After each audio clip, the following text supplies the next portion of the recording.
Welcome to Season 2 of the Shop Stool Podcast, a podcast for woodworkers and the maker community in general. With Joey Chalk from King Post Timberworks, Bryan Cush from Sawdust Bureau, and Robin Lewis from RobinLewisMakes. Hi everyone, I hope you're all very well. This is episode 31, Season 2 of the Shop Stool Podcast. As always, I'm going to start by introducing my two co-hosts. Joey, how are you tonight? Yeah, very good. Bryan, Robin, how are you? So, been a long day. Yeah. And Bryan, how are you? I'm good, mate. I'm good. Thanks. How are you? Yeah, not too bad, thanks. Good. And my name is Robin Lewis. Welcome to the show, everyone. So tonight's guest is another woodworker from Tasmania, and his focus is on furniture and lighting. And while that's a particular specialty that we haven't had on the show before, he's also the first legally blind woodworker we've spoken to. His awards list is pretty impressive, and his pieces are on display around the world. It's an absolute pleasure to welcome Duncan Meerding to the show. How are you tonight? Yeah, good, thanks. Thanks for having me.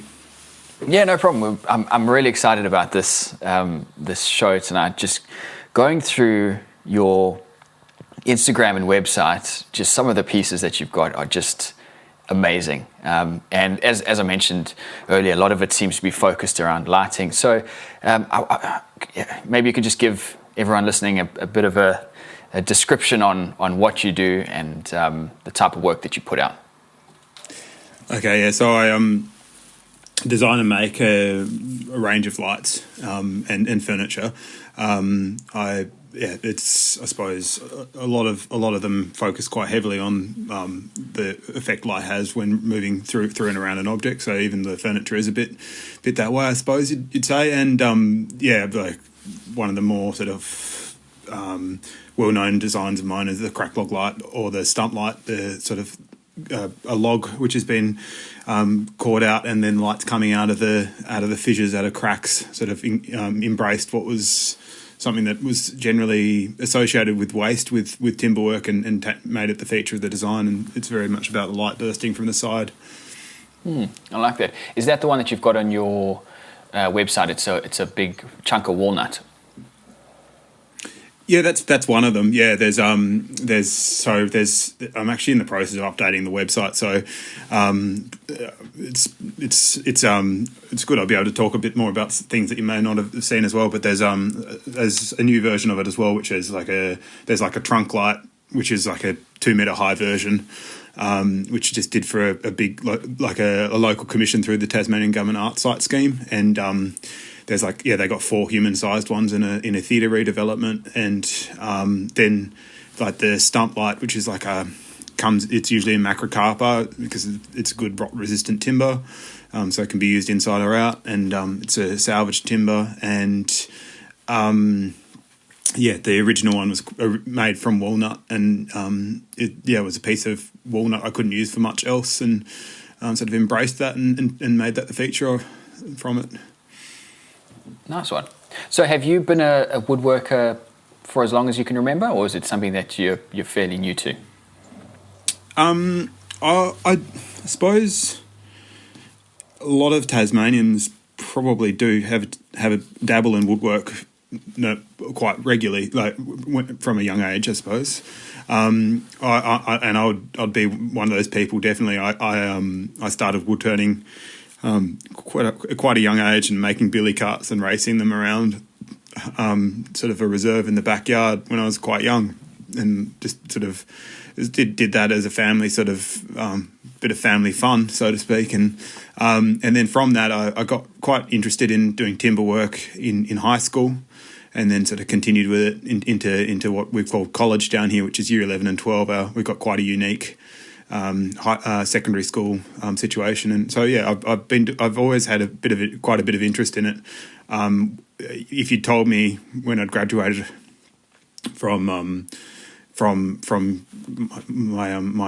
HSC from my year 12 that I was going to be doing woodwork as a profession and designing and making things as a profession, I would have probably told you to come again. So it's not really something I was expecting to be doing now, and I still like it wasn't necessarily always my career plan. Even at the end of graduating from uni, I was thinking of going into social work, for example. See, when you say, Duncan, that the schooling system there was a bit different, was it literally just by name, or the fact that your year 11 and 12, you could really specialise more into woodwork and joinery and things? Or So in Tasmania, we have year 7 till 10, which is our high school. And that's much more traditional. You wear uniform. You get ticked off if you don't turn up to class, that sort of thing. But once you hit 16, you can actually just go, nah, I'm done, and then walk out. I don't know if that's the case in all states. I'm not totally up to date with all of that, but we then have what's called the college system. I think it was called the matriculation college as well for quite a while. And it sort of combines the vocational stuff with the academic stuff. So my year 11 and 12, I did some really quite different things. I did everything from sort of audio design through to woodwork through to outdoor recreation, for the more sort of almost vocational end of things, and then I did history and sociology and maths and science. And so you do the traditional, but you can also you still get a chance to not forget about the other bits, which I think is really really crucial, because I learnt a lot from the things that weren't necessarily the most academic. So Duncan, you had some early woodworking experience then through the school system. How did you come about getting into or so interested in lighting? And I guess in the same question, did you, this might be maybe not the same question, maybe this is a completely separate question, but did your vision, did you always have issues with your vision, or did that happen later on? And was that had something to do with your interest in lighting, or seems like a good fit anyway? Well, I suppose I always like to have a bit of fun with that question, and just like so some people say, I just looked into the sun for too long, but that's not. I actually managed to get someone to believe that, but I won't embellish the tale too much this time. But my vision degenerated when I was 18. Right. It's from a rare hereditary condition that strikes a bit at random, and I was into woodwork, and had done a range of it in high school and stuff. And sorry, because it was a double pronger, I'm trying to remember the rest of the actual answer. But vision degenerated when I was 18, and then sort of stabilised after 12 months. I was an orderly at that point. Thought I was going to do nursing or something along those lines, but then I went back to uni. When my vision sort of stabilised to what I got now, which is a bit less than 5%, concentrated around the periphery. And I went in and started doing sociology and history, and then I found out about a course through Vision Australia. And it was like, it was sort of a classic situation where it's like, oh yeah, it's a 10-week course, 1 day a week. And it's like, well, that's kind of useless if you're in Tasmania, because I can't go to Melbourne 1 day a week for 10 weeks.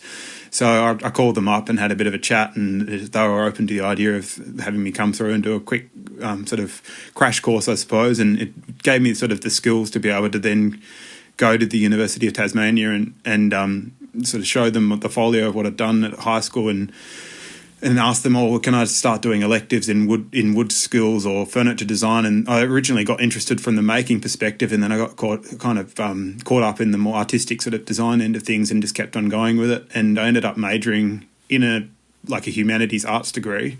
I ended up majoring in design, which was a fine arts school thing. Like, it was originally an elective, so I majored in my electives, and it was quite fun. And I suppose I was always drawn a little bit to the lighting, but wasn't always the only thing I did. Had some furniture ideas and did a fair few of them.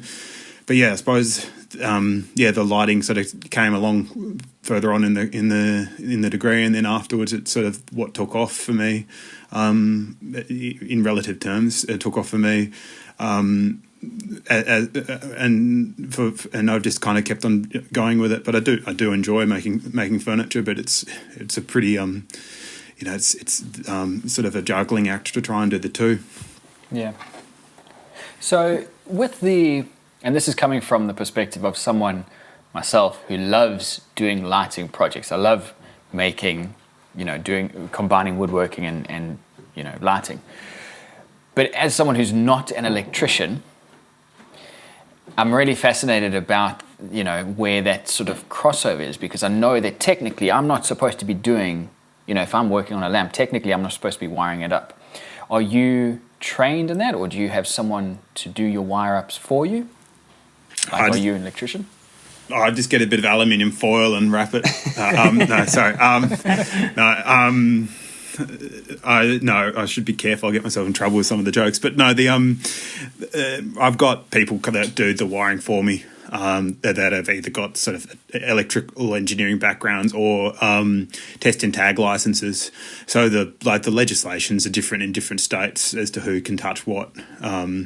There's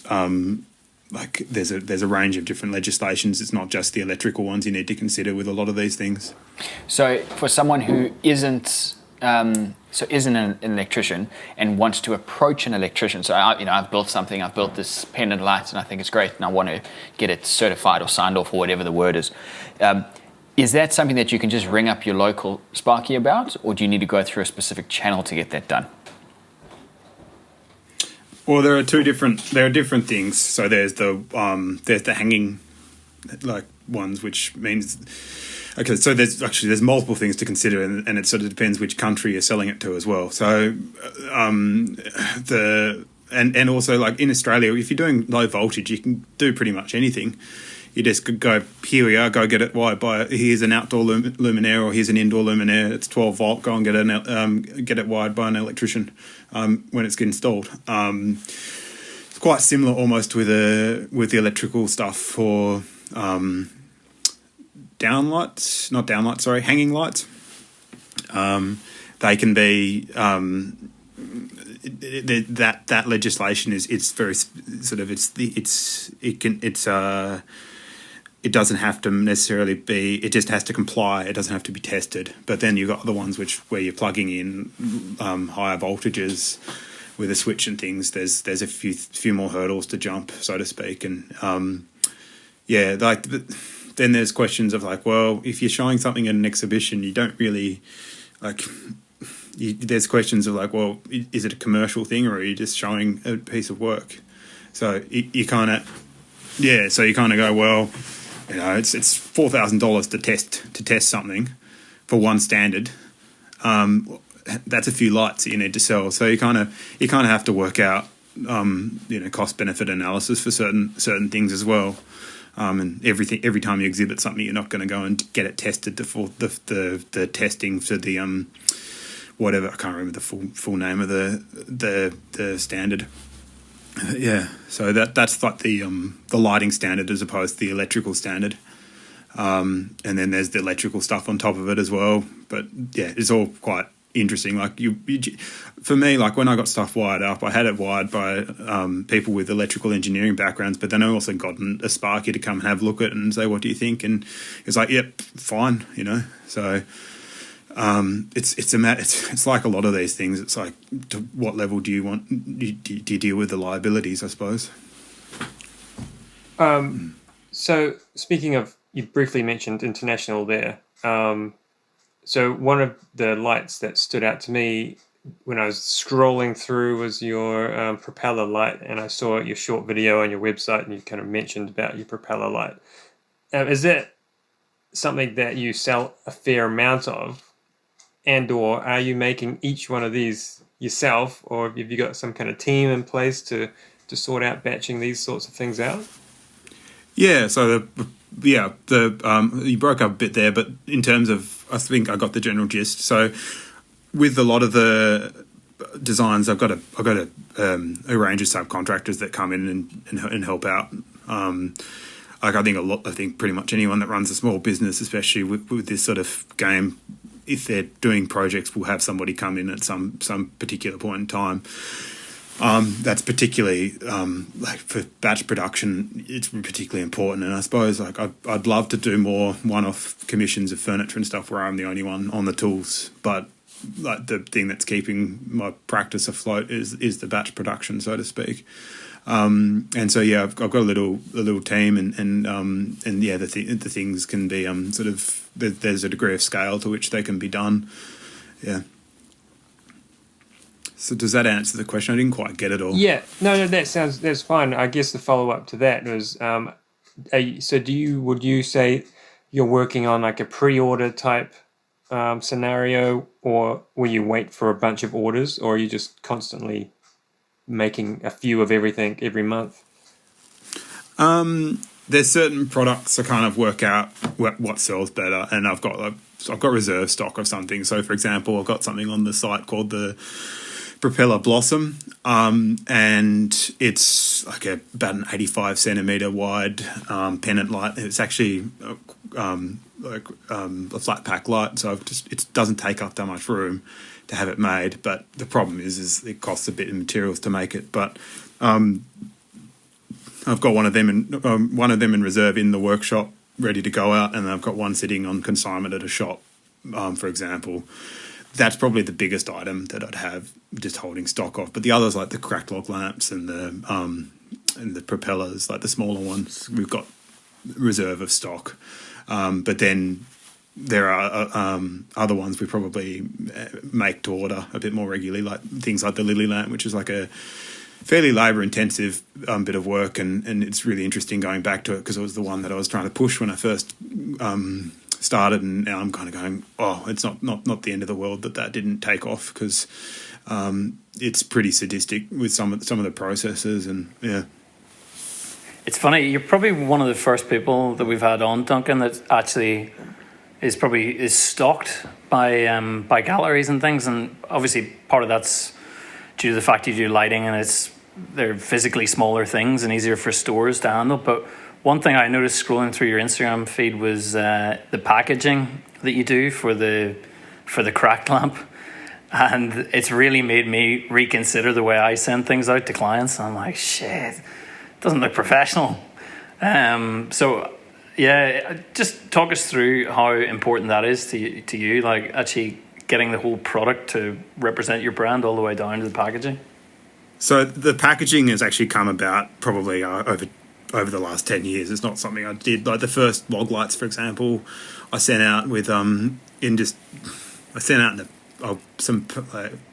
think I had like a couple of boxes that were like bulk boxes which had 20-litre tins of paint in, and I threw bunches of them in there and just scrunched up a bunch of newspaper and went, it's done, it's packaged, and sent it off to a retailer. And that was when the cracked log lamps were first sort of selling through a shop. And the retailer's like, you said these were going to be packaged. And I was like, yeah. The package, like, he didn't say to what extent.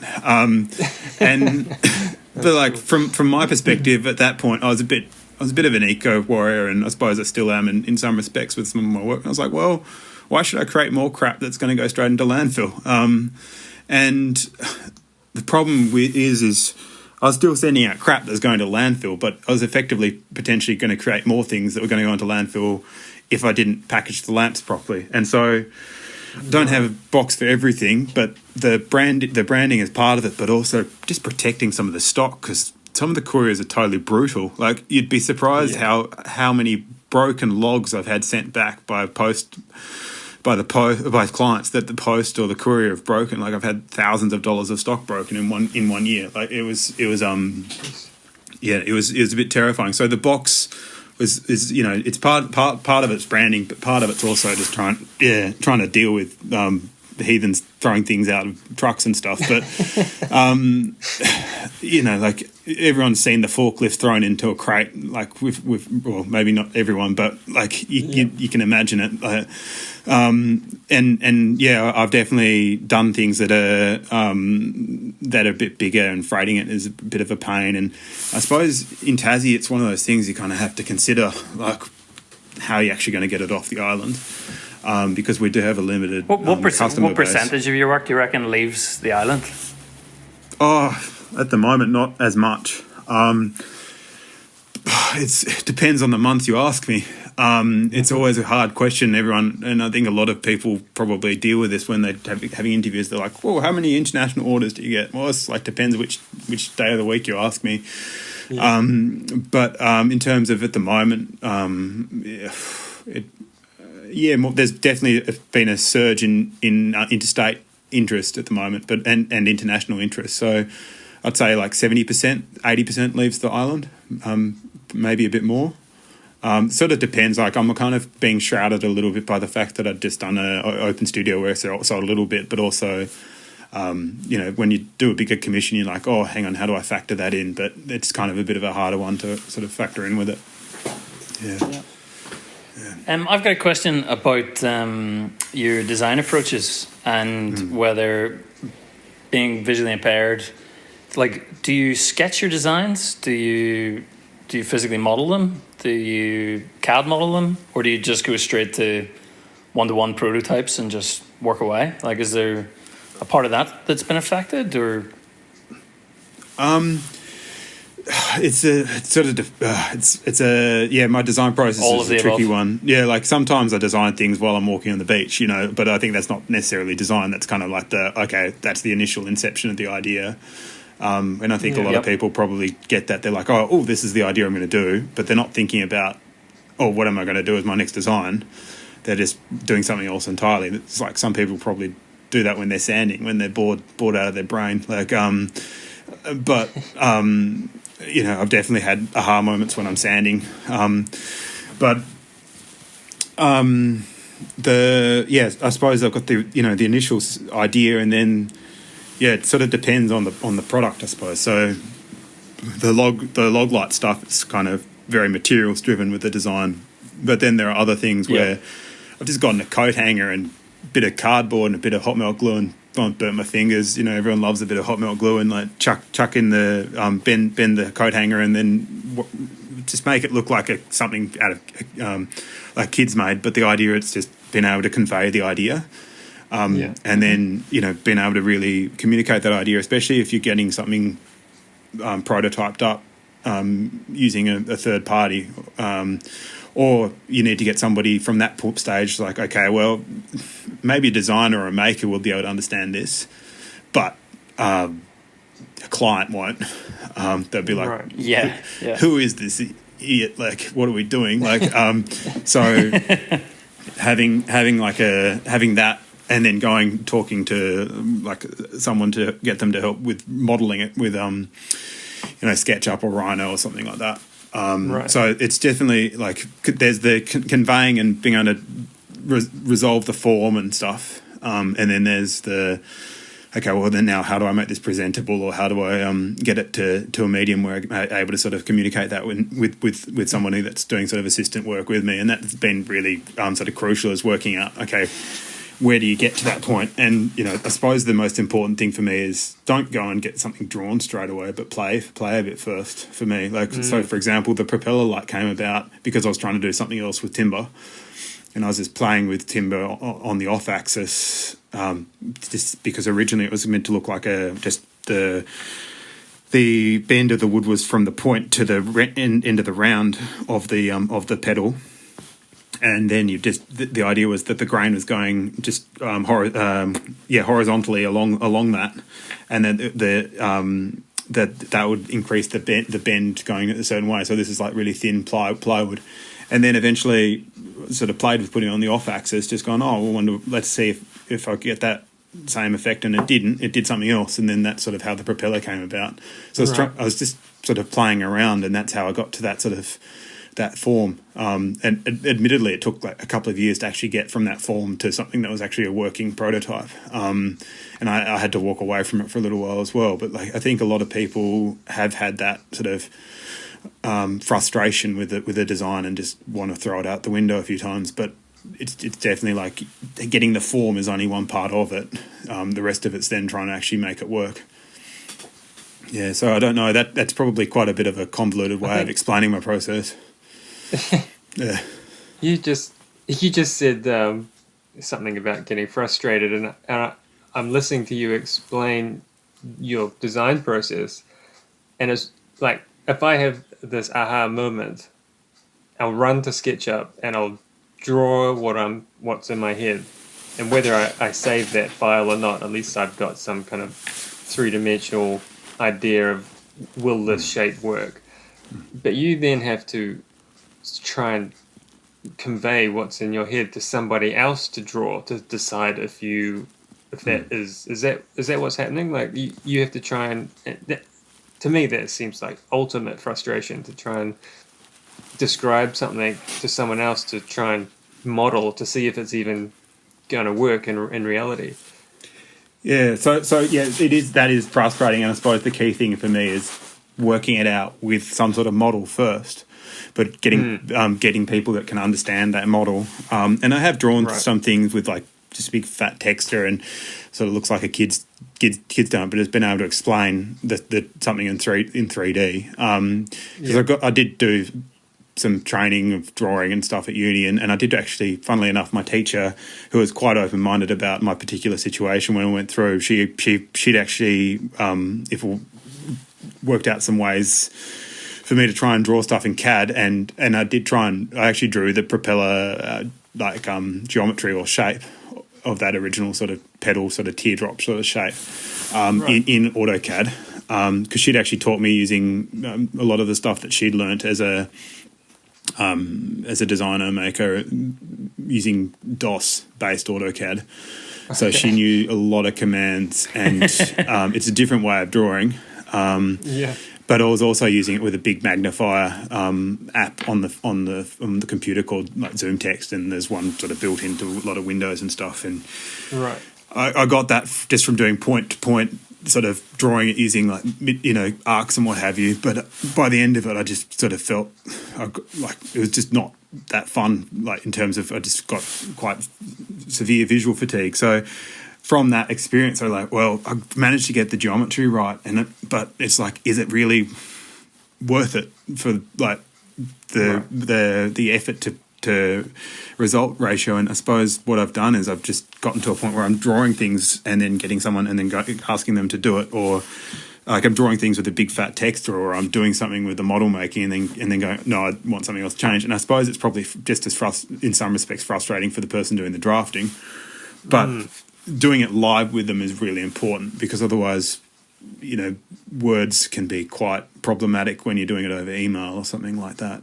And at the end of the day, you're trying to get this model over to that point. And I suppose that's the most important thing for me, I think, is also just the model making. But sometimes we also just go straight into the one-to-one mock-ups as well. It's quite an interesting area. This sort of, I think the VR stuff would be quite interesting, like the virtual reality stuff would be quite interesting to work out how can you actually convey visual stuff through tactile medium, and then convey it back into a digital format. And that sort of goes back to something that I did last year. So I'm aware I'm talking a lot, but that's why you're here, Duncan. Oh well, I'm sure there'll be a bit. Maybe I should talk in bigger bites so you can edit more of me out. So anyway, so the architecture beyond site course I did. I helped teach in UCL, the Bartlett School of Architecture.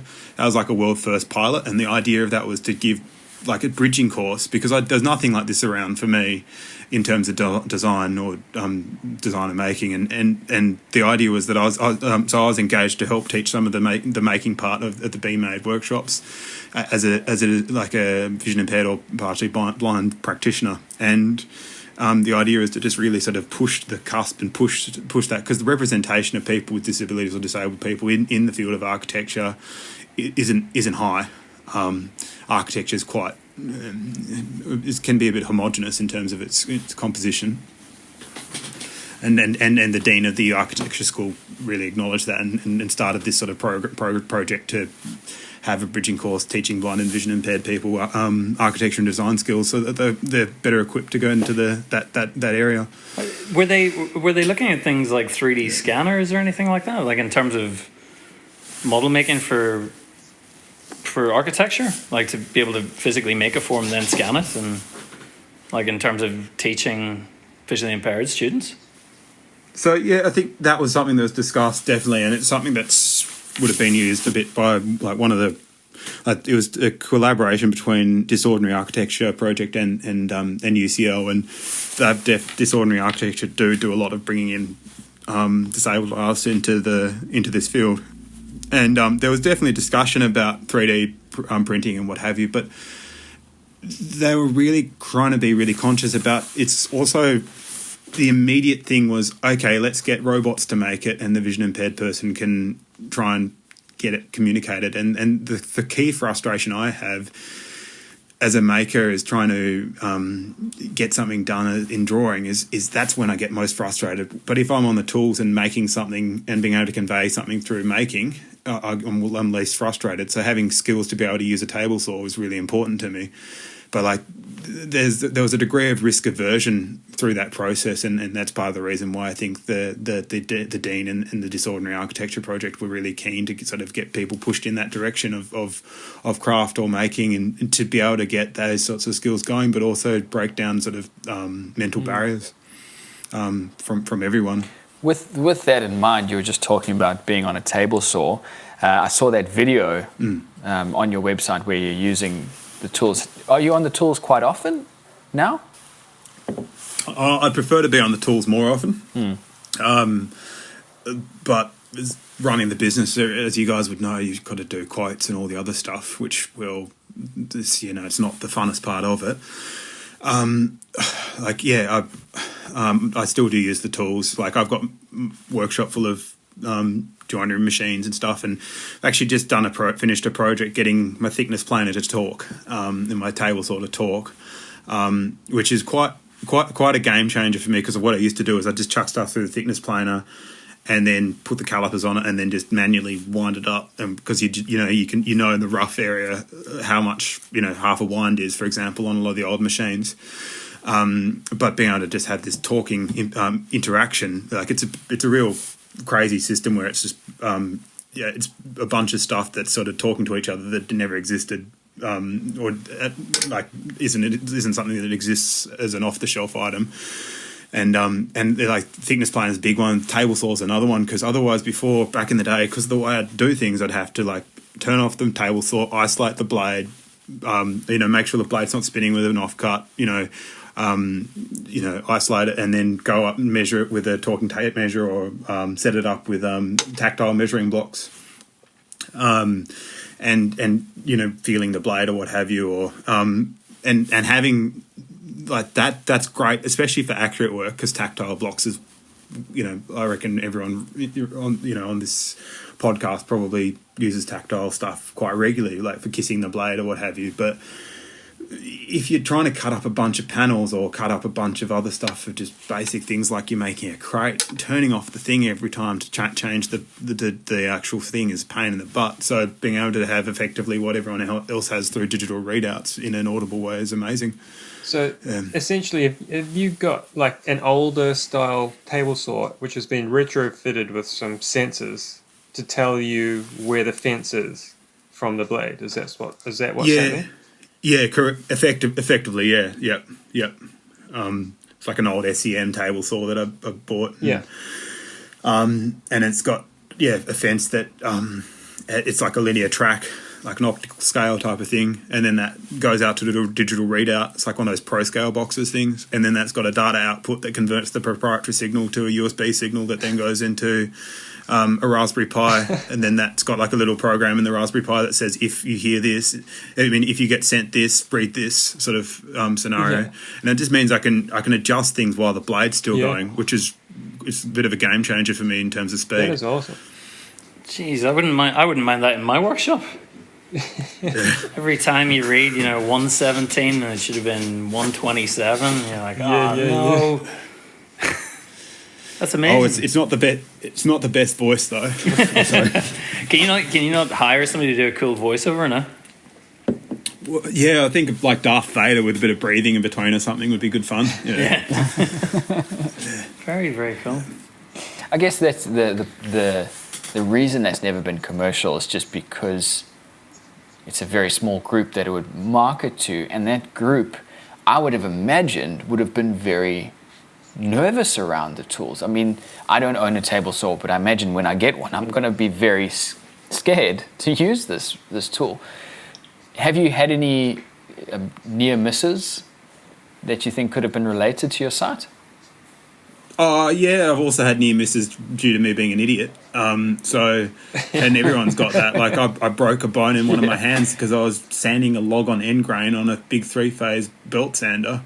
And I had my hand caught in between the crack and it threw back, and I was like, it was a couple of days. I was quite into climbing at this point in time, and I was rock climbing, and I was like totally in denial that I'd done it, and I was like, oh, it's not broken, and but like that's just like and then a few days later I had to go to the doctor, and they're like, yeah, don't even have to X-ray that, it's you fractured bone in your hand. But like I also partially severed a tendon in my hand by using a chisel to try and like extend, like by like burying it halfway down a 400 millimeter piece of wood. That's not to do with my sight. It's just to do with me being an absolute idiot.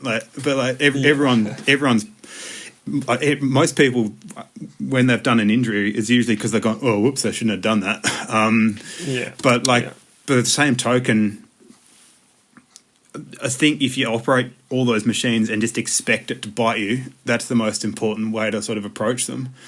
And I think, we're talking about the nervousness and what have you, but a lot of the reason why there's people have nervousness around tools is because they don't have the opportunity to use them. And that's even extended even further with, vision impaired people, because it's like, the expectation is, oh, no, you can't do it because you can't see the blade or what have you. Like there's been cases in the last sort of decade of vision impaired people not being allowed to use scissors in the classroom because they might cut themselves. It's like, well, yeah, they're going to cut themselves. They're going to have to figure out how to not cut themselves when they grow up out of school. So, anyway, so like I'm very cautious and I have I'm saying I'm very cautious, but as I'm saying, I'm thinking back to how I did something stupid today. There's a degree at which I suppose I have to concentrate a bit more in certain ways, and I have to rely a lot more on jigs. But yeah, sometimes, I suppose the vision would definitely play in with that. Yeah. Just on a side note, I got stuck into a video playlist this week about someone who had an accident on their jointer. Now, for anyone who's been listening to the show back in season 1, they'll know that Jordan had an accident with his jointer. And so I was quite interested to see what happened with this guy, because all my experience with the joint has been it's a fairly safe tool, but then you have a big group of people who talk about it being so dangerous. So started watching this video. It turned out the guy had his ear defenders on. He had the guard off, put some timber down on the machine to rest it there, didn't realize it was on, went to grab it, and his hand just got caught straight in. And you just think, in your head you're envisioning some the board slipped or his hand, and that is as you say, Duncan, like that in my opinion qualifies as a stupid mistake. You've really got to be doing something outside of the norm to have an injury like that. So yeah, I would agree. I would agree with that, but I also would maybe agree that like we can say that in hindsight.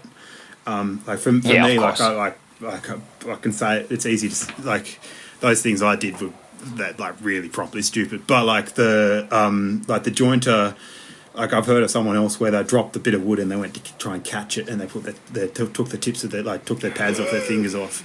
And like it's, in some respects, if I drop something around a machine, I just let it go, because you just assume like, oh well, it's gone, it's done. But like it's easy to say that because we've got hindsight. But the thing about jointers is that they are quite brutal. But the training I was talking about with Vision Australia, and this is the training they're sort of extending with the Architecture Beyond Sight stuff, and I'm doing something similar down here with a local not-for-profit sort of NGO, like a blind organisation down here, is you teach people to just assume the blade's always going, and approach it accordingly, and just like even if you know the blade's not going, just touch it with a bit of offcut first, and then isolate it so that you know that it's good. And so like I used to really piss off people in my shared workshop because I'd always isolate the machine. And they're like, why are you isolating? It's like, because because I'm touching the blade when I'm setting things up. So it's like really basic stuff. But these guys are like, oh, you don't need to do that. Oh, if you don't do that, you shouldn't be using machines. I was like, well, vice versa, because that jointer story just made it a perfect example. It's like, always have a stopgap where if the have the guard down or have something on over the top of the blade of the thing until and so that if it is going, it's not a major issue. And then anytime you open it, just assume that it's going. So it's like it's just a big and then just test it with a bit of wood or something. But like that's something that you get taught this hyper diligence if you can't see what's going on, I suppose. It's really just machinery 101 what you're talking about. Yeah. But I think people just get either that you get people who say it doesn't apply to me because I'm whatever Superman, or you've been in your workshop for 10 years and you get a bit complacent with the rules, and I think that's probably part of the problem a lot of the time. Once you've been working for so many years and never had a problem, it'll be that one day that you do have a problem where you forget to do your safety check. What is the isolating that you're talking about, Duncan? I haven't heard that term. In that context. So it's a generic thing that I would say for all tools. So you don't change your router bit while it's plugged in, for example. I'd call that isolating. So you're isolating it from the power, or you hit the E-stop on the drill press while you change the bit, or you hit the E-stop on the table saw while you're moving a jig up and setting it up, or what have you. Duncan, I've been thinking about these cracked log lights, which I've seen all over your Instagram and stuff. And as a product, as an object, it's awesome, and a product, I'm sure it's awesome as well. My question is, have you got fields of people walking through the bush trying to find exact diameter logs that are cracked and fit the bill? I mean, is there a problem with supply there? I'll let you in a secret. The cracks are extended by us. So, well, I figured that. Like the thing is, especially because I'm moving over to macrocarpa, because I've done it with a range of different woods, and just because macrocarpa, and we're still doing it with a range of woods, but yeah, there's a certain plentifulness all over Australia of macrocarpa, or Monterey cypress, I think is its more common term for it out of Australia, but it's like effectively a windbreak on a lot of farms, and people cut them down semi-regularly. So I managed to get bits. And the thing is it uses a bit of wood that a lot of Australian millers wouldn't touch because it's just too small to run a Lucas over or what have you, a Lucas mill over. But there's I've also built up relations with logging salvages and what have you. So as part of their operations, they put some stuff aside for me, because it's still relatively small scale comparatively to building a house or what have you in terms of using milled up timber. I see it's not native to Australia. It's from California, but it's very popular in New Zealand. Yeah, it's everywhere. Right, interesting. It's a beautiful tree. It's a kind of cypress. If you've got the information in front of you, I think it's a type of cypress. Yeah, Monterey cypress. Yeah. Yeah, it's actually pretty hard to get a hold of here clean at the moment. The big old trees that were big enough to mill nice clean boards out of have a lot of it's gone, and so most of the macrocarpa available here is in knotty grade, and that's not really what people want. So it can be tricky to get the clean stuff, and it's becoming pretty expensive. Duncan, do you have a favorite piece? Of other people's, or No, of yours. Wait, okay. A favorite piece of other people's, and then a favorite piece of yours. Oh shit! Now I've got myself in trouble. Don't get this one wrong. I don't know. There's like a range of stuff I like of other people's work, and there's certain sort of balances to stuff, and I suppose the person that's put me in contact with you guys is probably one of the people's work I like a lot of, but I think that's Adam Mark, which is Fred Tabler, as I say, that sort of stuff is quite cool because it's it's just beautiful in multiple directions. It's not just someone's gotten the extrude tool and made something that way with the design side of things. But there's a range of really nice design out there, and I think design influenced by making is really, really important.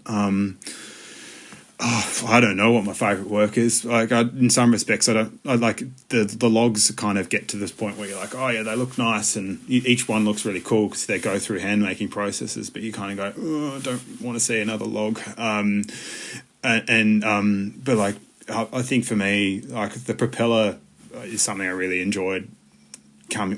In a sadistic kind of way, in hindsight, I enjoyed doing it. Like, as a retrospective, I enjoyed doing it. But at the time, I was like quite annoyed with the design process and how frustrating it was. But like, each design sort of influences how you make or how you design, and that one did so a lot, and it's really informed how I think. And I think thinking in 3 dimensions is a really important thing for everyone.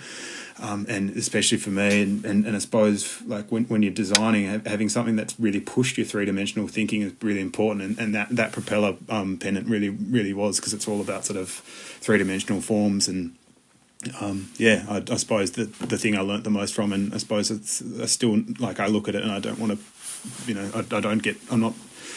I just really think the form's still nice, but I like the forms of logs, but the propellers something that I feel like I learnt the most from and gained the most from as well in the whole process of designing it. That propeller light is so striking. I was reading your website, and you mentioned something about playing with light and shadow, and it's not something you really hear that often about shadow being part of the picture. It's a little bit when people talk about music and they're listening to the notes that aren't being played, and it's a bit like it's the opposite. And immediately when I saw a picture of it, I actually noticed the shadow that it created first, and the shape of the shadow, which was the first time I've actually noticed that, because I was thinking about the shadow as a form rather than the light just producing light so you can see. It was actually in itself its own kind of awesomeness of shadow. It was really cool, and it's quite hard to actually see it in some of the photos as well, but the light, it sort of throws it in really random directions up around, and I suppose it's a weird thing that, like, I think it's quite fun to just play with, and I suppose that's the thing, is like making cabinets and stuff I really enjoy, but just playing with light in different ways as well is something I enjoy, and I've managed to integrate it into a cabinet once as well, where I've managed to embed like the reverse of a shadow into the front of a cabinet, where it's like been routed out, and there's like 0.3 mil thick, and the light bursts through, like it's reversing the dappling effect of a forest. That was like being able to do the two together was really fun as well. But yeah, like light is something that I think you subconsciously get affected on. Like, everyone hates going to the hospital because the light in there. Well, for other reasons as well. But but the light is, But when you go into a forest and the light comes down on you, it's like something that really, I think, influences your mood. You're right. Yeah. All right, I reckon we'll leave it there for tonight. It was a really fascinating show. So to everyone listening, I hope you enjoyed the show. If you did, please go ahead and give it a rating on iTunes. It really does help us out. The Shop Stool Podcast is available on iTunes and most other podcast apps. My name is Robin Lewis. Joey and Bryan, thanks for hanging out. Once again, obviously, Duncan, thanks so much. It was great to hear your story, and really happy to have had you on the show. Cheers. Thanks for having me. Cheers, Duncan. Really, really inspirational stuff as well. Cheers. Thank you. All right, guys. Take care. See you, everyone.